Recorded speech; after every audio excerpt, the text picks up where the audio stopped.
Hey guys, Jess is a Mess here. I'm Jess, my entire life is a mess, and today I'm doing a tutorial on how I made my Blue Spirit mask from Avatar: The Last Airbender. If you remember, Blue Spirit is Zuko's alter ego. He gets this mask and pretends to not be him. I don't know how else to explain an alter ego. So the list of everything that you need will be in the description box below, but for right now we're gonna focus on Crayola Model Magic and craft foam. So take a sheet of craft foam and put it up against your face.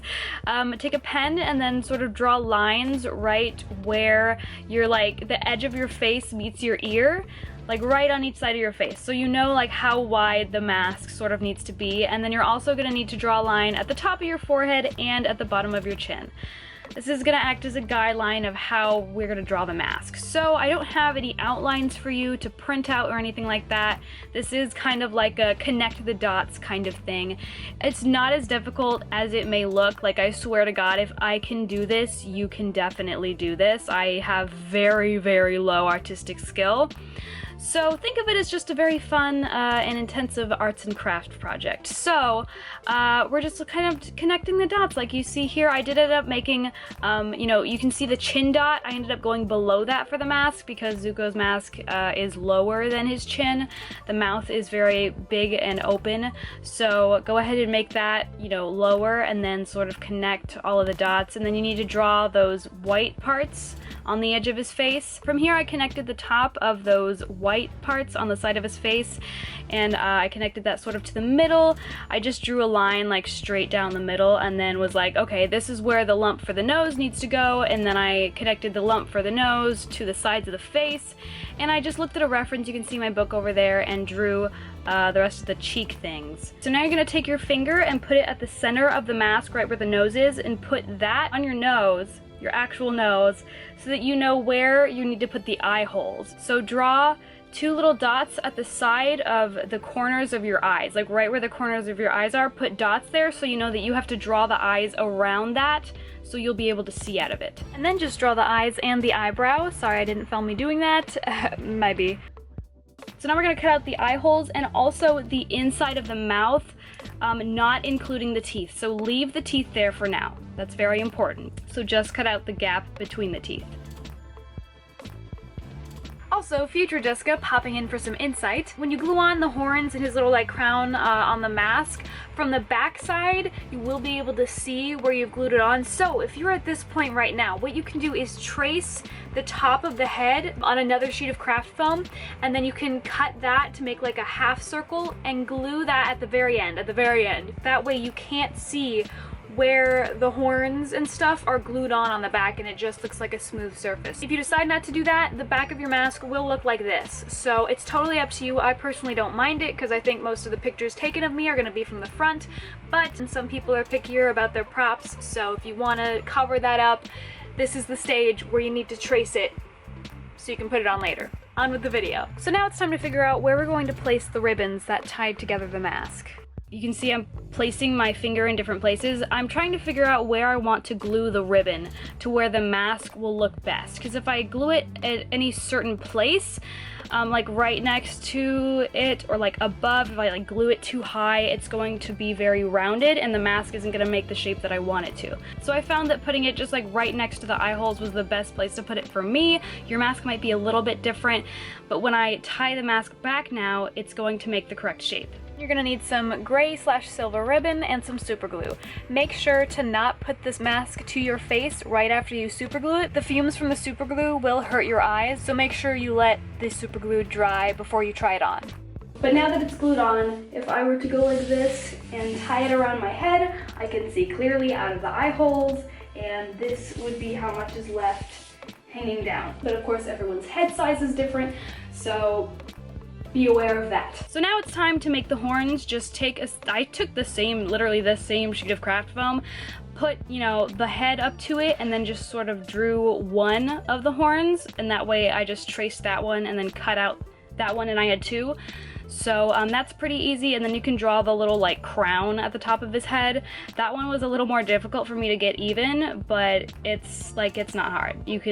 I believe in you, you can do it. Now I'm gonna take some white paint and paint over all of that shit because I made a lot of scribbles. Okay, so now we're gonna make the teeth. So we're going to trace the inside of the mouth gap, and then after you trace the inside of the mouth gap. That's very important. You have to do that first. Then you can cut out the teeth, okay? And then we're gonna trace again where the teeth were, like line it up to where the gap like fits in again and trace the whole mouth one more time so that you have like the same thing on a different sheet of craft foam. That way we can take that mouth mold and draw those sharp pointy teeth into it, and then we'll be able to cut those out and insert them into the mask. So that's like how you do the pointy teeth. So cut around the top of it, and you can cut right like on the edge of the teeth, but you need to cut around the top of the teeth. That way you have a part to glue on the inside of the mask. And then also cut out the bottom teeth. You can see here is the example of what I'm gonna do once I draw the teeth on the sheet of craft foam. But that's why we need to do this. So yeah, you can just draw the teeth on, paint it, and we're just gonna put all those to the side for right now. Those are all of the pieces that you need. But now we have to make the 3D effect on the mask. So I took some Crayola Model Magic.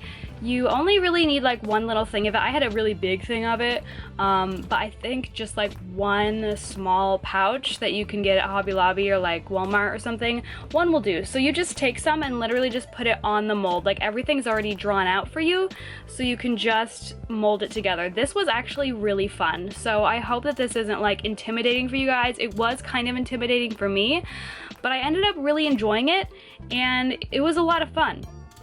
So I highly suggest you just take your time with it and like enjoy yourself. However, you know, Crayola Model Magic does dry relatively quickly, so I mean, work with it somewhat to a quick extent.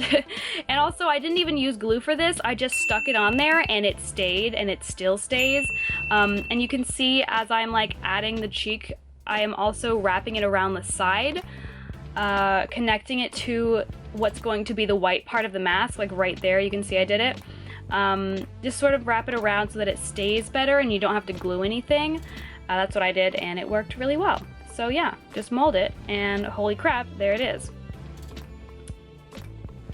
Then you can do the same for the eyes. Just get little pieces of Crayola Model Magic and just sort of roll them into a little worm, and then you can put them around the sides of the eyes that are supposed to be white. Of course, always look at a reference picture, and you can sort of mold it into the inside as well so that it stays on, and you don't have to glue it. That's just what I would suggest doing with every piece, except for the eyebrows. Obviously you can't put it on the inside, but yeah. And then you can just kind of like smooth it out, and there. It's literally so easy. Like, it looks hard, I swear to God it's not. It is not hard at all. And then the eyebrows, you don't have anything to like put it around, you know, like there's no holes to make sure that it stays, but it stays anyway. Like, I don't know what it was about it, but it stayed fine, so I didn't have to glue that or anything. It just sticks. Anyway, let that dry overnight, and then you can go in with some DecoArt Dimensional Effects Paintable Texture Paste. This stuff is amazing. So you take some and you put it, just like, this is how we're gonna get the cracks out of it, basically, because Crayola Model Magic does leave cracks in itself. So you take some of this like texture paint stuff and you can just smooth it all over. You can use like a spatula, or you can use, I used a paintbrush that's just like a flat paintbrush, and that worked totally fine. Put it in all the cracks that you see, let it dry, and it's gonna look so much smoother. So just do that everywhere. And here is the cracked side. You can see it's like really noticeable and bad, but then here is where I put the like texture paint over, and it's so much smoother. Like, it's crazy the difference that it makes. So you really need that in order to make this work. You can really see the difference. Oh my goodness, it's crazy, and it's so useful for like any cosplayer. Anyway, here's it all done. You could make it as smooth as you want. Now we're gonna take this Award Blue paint. That's the name, Award Blue. It's literally like the 50-cent paint that you get at Walmart. And I think it was the closest blue I could find to the blue spirit. So paint everything blue that is supposed to be blue. So just like the white sides need to stay white, and then of course all of those Crayola Model Magic pieces need to be white as well.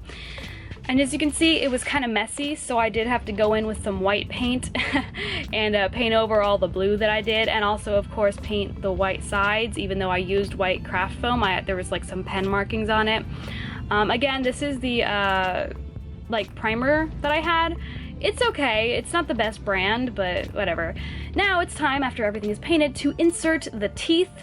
You can glue it, tape it, like whatever you want to do. Honestly, like the top kind of stays in by itself, but you can use super glue, you can use hot glue if you want to, just whatever works for you. And then of course the bottom piece of the teeth, glue it in, and all the other things, the horns and the little crown on his head. Now we're gonna take this pantyhose sock kind of thing. I got this at Walmart. It was like $1. It's just like a pantyhose sock, and you need to just cut off a little piece of it.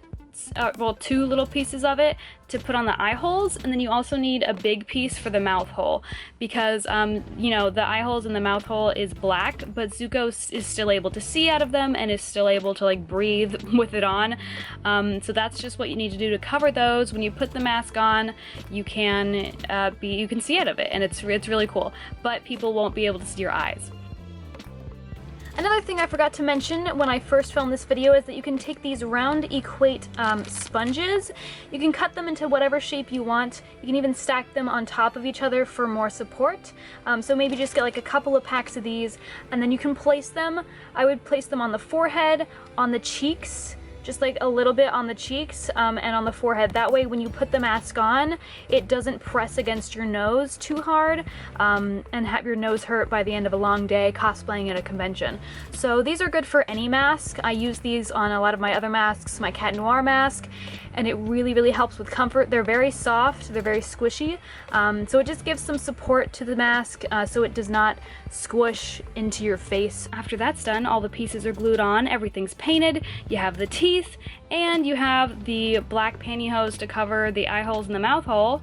You're totally done! You now have a blue spirit mask! I mean, it's a long process because you have to wait for things to dry, so definitely this isn't something you can do right before you go to a convention, but this is one of my favorite things that I've made, not just because it's Avatar and Zuko related, but because it was actually really fun to make. And usually when I do things for cosplay, it's honestly not very fun and I'm like dreading it. But this was a really fun process. You get to be kind of creative with it, and I highly suggest you try it out, even if you're feeling kind of nervous about it. Like, it's a really fun thing, and then you'll have a blue spirit mask. If you make this mask on your own, be sure to tag me on Instagram and or Twitter so I can see your creations, and let me know what tutorials you want to see from me next in the comments down below. You can click that subscribe button to subscribe to my channel, see more tutorials in the future, and just other weird and nerdy things. I have no idea what I'm doing with my life, but I hope that you guys can join me on the journey to finding out. See you next time!